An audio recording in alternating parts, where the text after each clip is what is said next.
Hey skiers, it's Bob with SkiEssentials.com. Welcome to our 2025 ski test.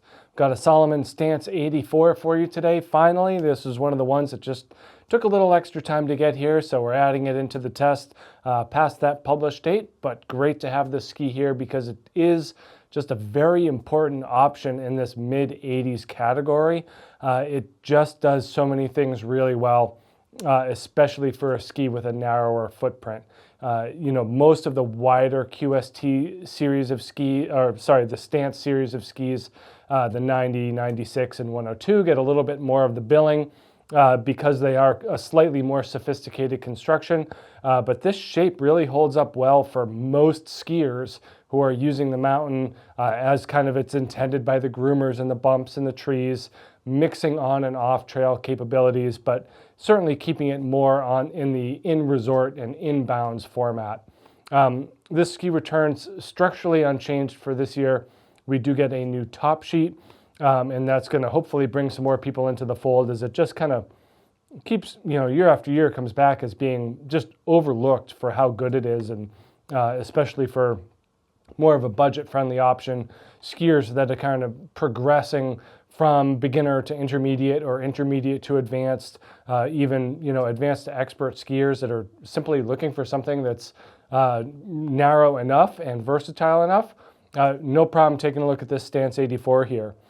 Construction-wise, we are still built with a full poplar wood core. We do get their TIC frame, so metal underfoot here. And then in the windows, in the tips and in the tails, we get carbon stringers. So just a little bit different, adding energy and pop to the tips and tails while keeping this underfoot zone pretty stable and torsionally stiff for groomer skiing activity. One of the interesting things is that they do mix that full sidewall, especially where you can see that metal underfoot, and then it tapers into half cap and then mostly cap in the very tips and tails. So that's doing a few things. One, it's lightening the swing weight in the tips and tails here, just making the ski a little bit more mobile, keeps the underfoot zone certainly more entrenched into that on-piste and carving format, but lightens the swing weight of this ski, also increases the durability as you're not getting a direct sidewall to cap interface there. So for skiers that are just, I would say, more in the intermediate range, and intermediate kind of gets a bad reputation, but that's where most of the skiers are around.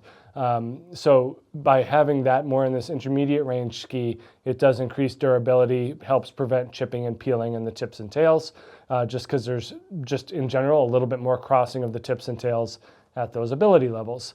But really nice kind of way to blend that the performance aspect with the durability side as well.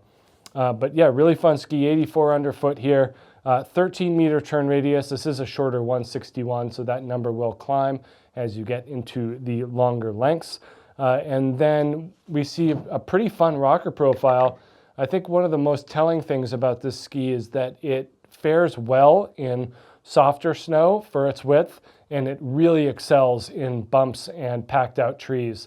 So like if the woods got snow a few days ago and skiers kind of skied and packed it down, that's where this ski is really excellent. And then in the bumps, it's one of my favorites in the moguls, as it blends kind of a lightweight and crisp energy with a solid feel underfoot. So you never feel like you're pushing through the troughs too hard. Softer skis can kind of feel like you're looping out of the back, but these have a nice supportive tail due to that carbon, and then it plays well off of the rocker there. So not like a lot of long rocker here, but enough to make it more agile in the snow, and then more taper. This is kind of a little bit different than what we see with some other more front-side oriented skis in the mid-80s, is that this has more of a free ride shovel to it. So actually pretty good flotation here. And then more of an all-mountain style in the tail in terms of rocker. Not terribly long, not terribly dramatic, easy to release from the turn, and with excellent energy thanks to those carbon stringers in the tail. I mean, we've skied these, in Stowe here, through New Hampshire. We had them out in Alta a couple years ago and skied them in some pretty messed up stuff. And we were really surprised at how well the Stance 84 held up for, again, kind of that mid-range ski. But for something that really does a whole lot and is pretty easy on the wallet, got to make sure to check out the Salomon Stance 84 here at skiessentials.com. And we will see you out there on the hill. Bye.